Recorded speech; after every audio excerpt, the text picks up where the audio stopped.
तो चलिए आज बात करते हैं एक ऐसे इंसान की जिन्होंने विज्ञान के दम पर भारत के भविष्य की तस्वीर ही बदल दी। जी हाँ, हम बात कर रहे हैं डॉक्टर होमी जहांगीर भाभा की। उन्हें हम सब भारतीय परमाणु कार्यक्रम के जनक के तौर पर तो जानते ही हैं, पर सच कहूं तो वो इससे कहीं ज्यादा थे। वो एक ऐसे दूरदर्शी थे जिन्होंने आजाद भारत की वैज्ञानिक नींव रखी। ये जो चेहरा स्क्रीन पर है ना, ये सिर्फ एक तस्वीर नहीं है, ये उस शख्स का चेहरा है जिसने एक ऐसे भारत का सपना देखा था जो साइंस और टेक्नोलॉजी में किसी पर निर्भर न हो, आत्मनिर्भर हो। आइए उनके इस कमाल के सफर को थोड़ा और करीब से समझते हैं। देखिए, किसी भी बड़ी शख्सियत की कहानी उनकी शुरुआत से ही दिलचस्प होती है। डॉक्टर भाभा की कहानी भी उनके शुरुआती दिनों से ही शुरू होती है, जहां उनकी तेज बुद्धि ने बचपन में ही ये इशारे दे दिए थे कि वो कुछ बहुत बड़ा करने वाले हैं। तो उनका सफर बॉम्बे से शुरू हुआ और उन्हें ले गया दुनिया की सबसे बड़ी यूनिवर्सिटीज में से एक, कैम्ब्रिज। यहाँ एक मजेदार बात है, उनके परिवार ने तो उन्हें इंजीनियरिंग की पढ़ाई के लिए भेजा था, पर उनका दिल तो फिजिक्स में बसता था। तो उन्होंने अपने पिता से एक वादा किया कि अगर वो इंजीनियरिंग में फर्स्ट क्लास ले आए तो उन्हें फिजिक्स पढ़ने की इजाजत दी जाएगी, और उन्होंने कर दिखाया। सोचिए, सिर्फ 31 साल की उम्र में रॉयल सोसाइटी का फेलो चुना जाना उस जमाने में ये कितनी बड़ी बात रही होगी।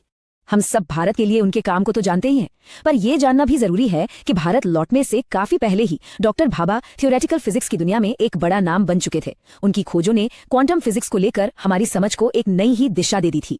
उनकी सबसे मशहूर खोजों में से एक थी भाभा स्कैटरिंग। अब ये सुनने में थोड़ा मुश्किल लग सकता है, पर आसान भाषा में समझें तो उन्होंने ये कैलकुलेट किया कि जब एक इलेक्ट्रॉन और उसका एंटी पार्टिकल यानी पॉजिट्रॉन एक दूसरे से टकराते हैं तो क्या होता है। और ये सिर्फ कोई थ्योरी नहीं थी, ये इतनी सटीक और जरूरी खोज थी कि आज भी दुनिया की सबसे बड़ी फिजिक्स लैब सर्न में लार्ज हैड्रन कोलाइडर जैसे पार्टिकल एक्सेलरेटर को सेट करने के लिए इसी का इस्तेमाल होता है।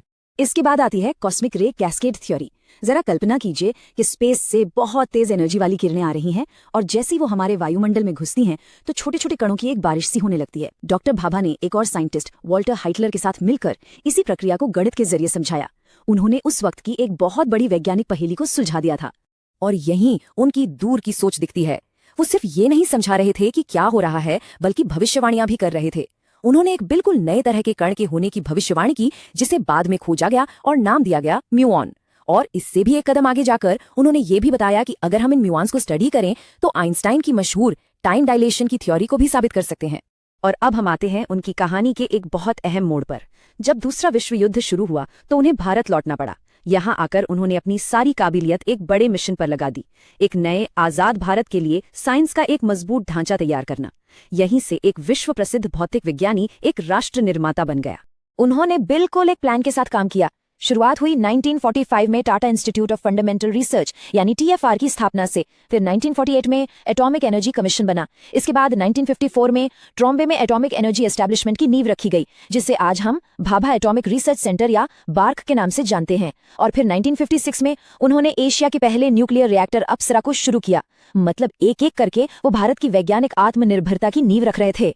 उनका विजन एकदम साफ था। जैसा कि इस कोट से पता चलता है, उन्होंने प्रधानमंत्री नेहरू को ये समझाया कि परमाणु ऊर्जा सिर्फ एक वैज्ञानिक प्रयोग नहीं है, बल्कि ये भारत को एक बड़ी इंडस्ट्रियल पावर बनाने और गरीबी से लड़ने का एक ताकतवर जरिया है।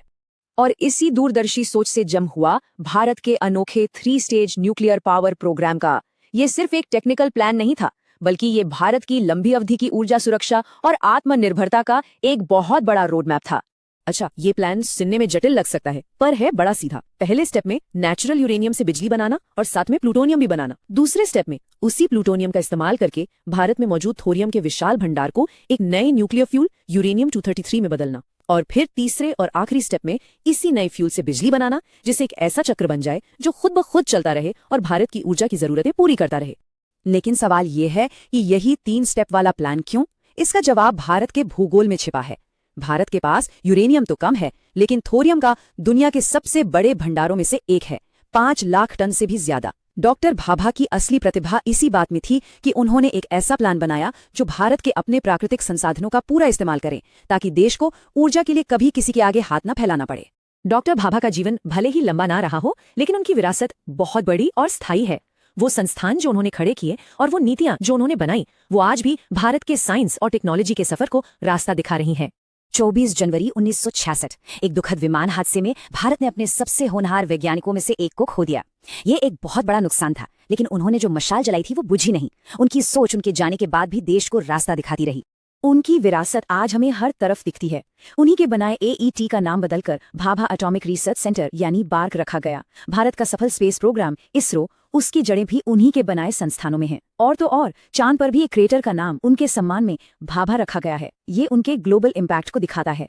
तो आज जब हम 21वीं सदी में भारत के रोल को देखते हैं तो ये सवाल बहुत अहम हो जाता है कि डॉक्टर भाभा का विज्ञान, आत्मनिर्भरता और देश को बनाने का जो नजरिया था वो आज हमारे लिए क्या मायने रखता है। ये एक ऐसा सवाल है जिस पर हम सबको सोचना चाहिए।